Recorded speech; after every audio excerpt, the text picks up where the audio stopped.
Hi, everybody. We're here outside of the Methodist Training Center hanging out with Clint Stoerner, Ron Ugly from The Drive with Stoerner and Ugly, Sports Radio 610. Guys, 3 weeks of OTAs in the books. This has been riveting.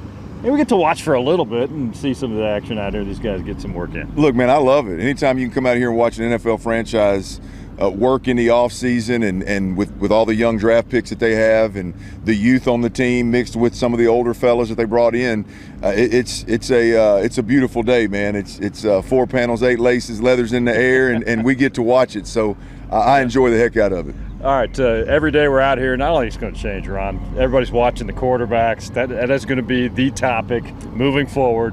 We just got to get used to it, right? Absolutely. And it's fun, though, right? Yeah. Like this is, and I think watching the quarterbacks is kind of a symbol of this team. It feels like it's real this time. Like you don't have to kind of fake yourself and kind of come up with scenarios of how this could be a successful team. You see the talent out there, and I think the quarterback position is a reflection of how real this organization has gotten here of late. All right, watching these quarterback drills, and again, we get a limited sample when they allow the media to watch, but what are you seeing in these drills? And I'll start with you, Clint, from C.J. Stroud and the way he's kind of carrying himself and communicating with the guys out there. Well, I think from an on-field perspective, there's just a level of effortlessness, if you will, with a top 5 drafted quarterback. Whether you're talking about the ability to throw the ball with touch underneath to the running backs, a lot of guys struggle with that. It's all fastball all the time, and it's hard on the running back. CJ's got a knack for that level of touch. And then you look at some of the wide side throws, the down the field throws, they're just effortless for him. And so it really is, from a passing game perspective, it really is just about him learning the speed of the game and learning this offense, man. And it's been fun to watch, although we've only seen it 3 times now, 4 times with rookie minicamp. You can see it, a week apart each time, and you can see some growth. So it's fun to watch a young man become a professional, and it's very easy to pick out the number 2 overall draft pick and those tangible abilities for sure. All right, mini camp is next, and then they take a break. Then regular camp starts in late July. When you look at the quarterback's pecking order, is this going to drag into the preseason? You think they might establish that, hey, CJ's the guy in training camp? They better. That's what the establishment needs to be. I mean, we see from week 1 to now, week 2 to week 3, he seems to establish himself as to be the guy that is running with the 1. So hopefully about that. But I don't want to just keep talking about these quarterbacks. What about the guy they moved heaven and earth to get? I'm loving Will Anderson, baby. I'm loving – we talked about it last week. I think we can clearly see why they love that cat. Yeah. He looks like he wants to be out there every snap, and I can't wait to see him in pads as we get closer to see. But he looks different than everybody else with his speed and athleticism. Like his size, like him. Well, let him have that defensive stuff, man. Let's bring it back over to this offensive side of the football. Let me tell you something. Watching Tank Dell today, and I've watched him 3 times now. You can make what you want about his size. You can make what you want about coming out of U of H and the offense that he played in. Yeah.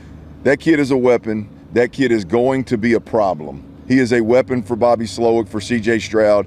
He is going to be fun to watch. Can play inside, can play outside. I think people are pigeonholing him because of his size into a slot receiver.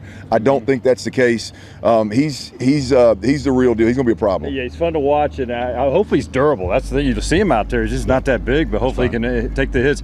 I want to ask y'all follow-up, just the receiving core in general. How big of a concern is this right now with who they're going to be throwing out there right now? Do they need to go seek some more help between now and training camp starts? It's to me the biggest issue they have right now.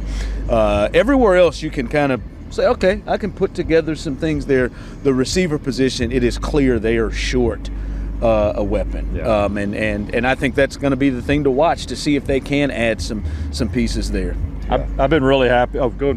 Well, look, I just think when you talk about the receivers, there's clearly several guys that could be 2s and several guys that could be a 3 receiver. Yeah. The problem is you don't have that top end guy that a play caller and a quarterback can rely on. And so with this particular group, I think they got to go seek help, because without help, their offensive coordinator, their play caller, and their quarterback, they're going to be handcuffed any way you slice it. Now the problem is who's out there? Right. What are your options?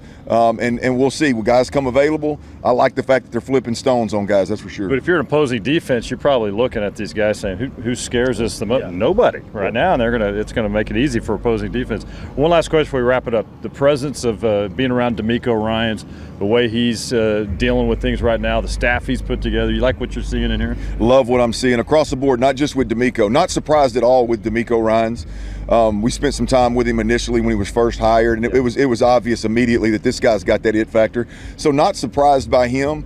I think where I've been surprised is, and I don't know if it's him rubbing off or if it's just a little change of course here, but the way that Nick has seemed to open up a little bit, and the way that C.J. Stroud has been able to communicate with DeMeco and Nick, it's almost brought a little different vibe from the management, if you will, the head coach, the general manager. I like that level of communication, which I think obviously stems from DeMeco. The man also looks like he can still play linebacker. Yeah, he does. I just think when DeMeco got here, it became serious. Yeah. Like they felt like a serious organization, and in the past, I'm not so certain that they did. And you can see him being here, what it's doing for the fan base, for the people here.